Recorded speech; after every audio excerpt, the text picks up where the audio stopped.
Hello, this is Virtualis the Chess Noob, learning and having fun with chess. I'm participating in the Team Australia 2022 Australia Day tournament, and so far, 3 wins out of 3, so I'm pretty happy. I enjoy participating in these social tournaments as I get to meet some other Aussies who love chess. The game I'm going to talk about today is my second match against one of the competitors in my group. Just like in the game I talked about yesterday, an unassuming pawn was once again the key to victory.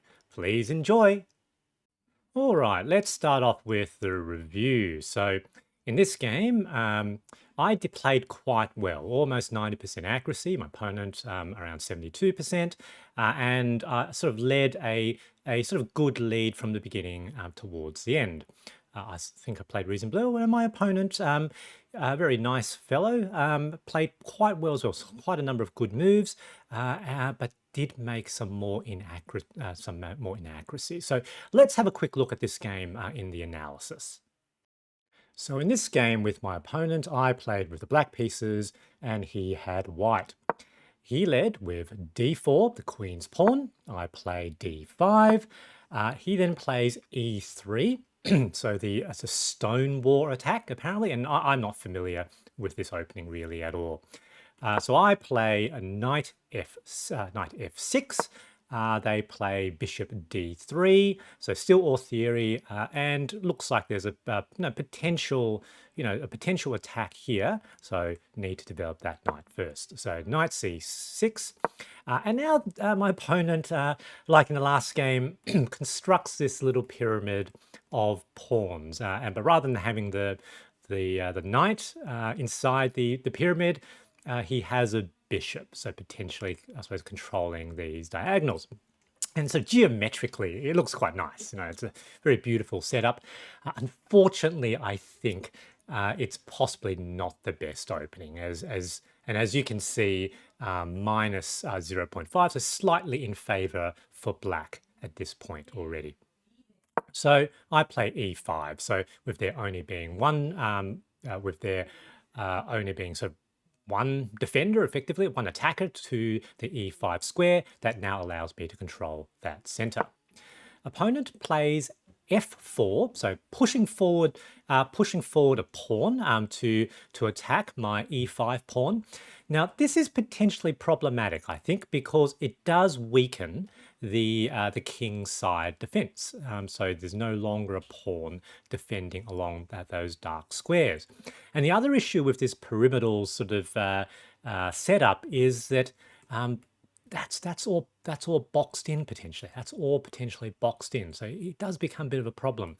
And I can evade that attack from the pawn on f4 with e4, and that comes with an attack on the bishop, which means I gain some tempo, so gain some time. And if we look, these pieces are all potentially boxed in. So the knight could potentially come out here and maybe come out here, but it's very, very cramped from the perspective of space on the queen side for the opponent. I play bishop e7 at this point. Opponent plays knight e2, which was a good move. Looks like they're getting ready for castling. So now I play bishop g4. So apparently bishop f5 was better. However, my thinking here was that this allows me to pin that knight to the queen. And again, constraining the development of their pieces. And I think I'm quite a bit ahead on development now. So even though our material is the same, you would see that I am ahead. And that being ahead is basically being ahead on development. Opponent, short castles, which is okay, but that pawn still blocks their rook, so I actually don't want to capture that pawn. Here I bring the queen forward, queen d7, and potentially what I was hoping was if the opponent makes maybe a slightly careless move, like something like h3, I could then capture. They would logically capture back. I could then capture with queen, and then I've stripped the king side of defenders, which with the knight there, with the other bishop, there's a high possibility of being able to create a mating net. Opponent plays queen e1, and even though Stockfish didn't think it was the best move, I thought it was actually probably okay because basically it stops that advance. So the opponent basically brings an extra defender around the king. What they really need to do is to sort out the fact that a lot of their pieces at the moment are sort of stuck without being developed, stuck on their own side. Here I decide to long castles, so bring the king out of potential threats, like for example for that rook. And my goal now is to potentially push that pawn forward to bring an extra attacker to get rid of some of these defenders, some of these pawn defenders. So they play a3, which is yep, that's okay, I suppose. But h5. So now the march of the hero pawn. The opponent plays bishop a4. That's okay, not worried. H pawn again to h4 now, and now pushing a pawn to c4. And this was probably just straight out hanging. However, I'm not so worried about them capturing. So once again, now h3. So in 3 consecutive moves, my h-pawn has started from the beginning, launching forward, leading the attack, and now is on h3, threatening now that pawn in front of the king. Opponent plays g3, which is logically the best move because you don't want to capture because you're going to lose defenders. But in and of itself, moving forward weakens the defense as well because now I've got bishop f3. Now, Stockfish thinks that just straight out whacking and capturing that hanging pawn is good. But my thinking here is can't attack because I'll capture back, and that trade is potentially good for me. Otherwise, if that doesn't happen, I've got that. And then I can sort of start bringing some of the other attackers forward. Opponent plays c5, which basically now closes the board on the queen side. And again, I don't think that's good for them because I actually am not attacking along the queen side.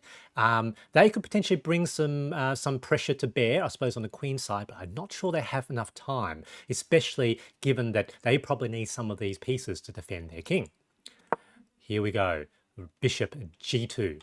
So, starting to become the end, I suppose. I expected, rook to move forward. Now I've got a knight to g4, also attacking. So that rook is basically lost. So there are not very many places it can go. So it captures the bishop, which I think sort of makes material sense, but it's actually not a good move. So because now the h pawn whacks the rook all the way forward now, softening up the h file. So that is now undefended. The king captures the pawn. The best move would have been to block the attack from the rook. So rook to h2, now with check, king forced to move out of the way. But now I've got some potential other moves. So bring now the other rook into the attack. The other rook into the attack. So looking very, very dangerous now for white. And in fact, we've already got a mating net. King moves out of the way. And here I make that move. I didn't actually see that line, so I'll show you what that would have looked like. So the best move would have been to open up that diagonal for the queen. So knight captures pawn on e3, and basically here, this is pretty much the only logical move because if the king moves to any other square, basically it's checkmate next turn. So let's say the king tries to move here. That doesn't work because basically that would be mate. So king can't go there, can't go there, can't go there, can't go there because that square's guarded.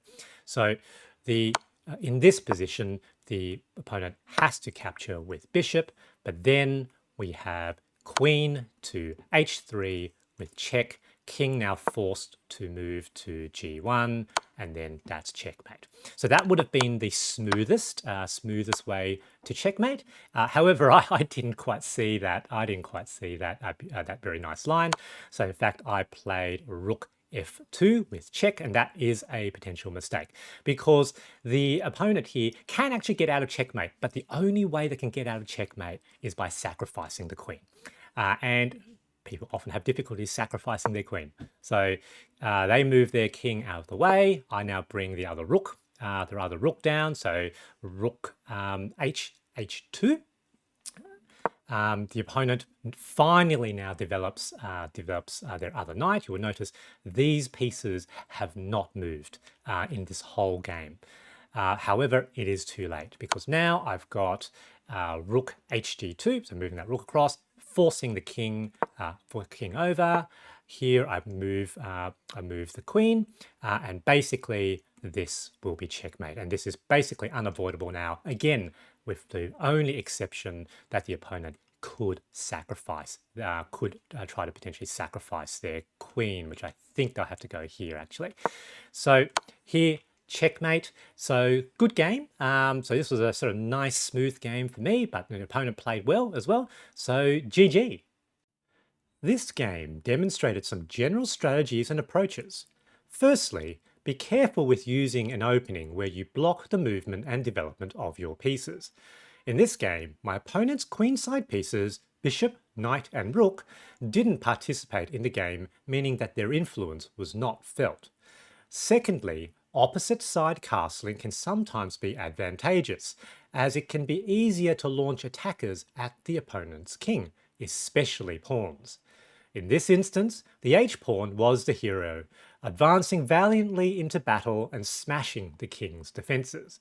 I imagine an infantryman leading the charge and preparing the way for the heavy hitters afterwards.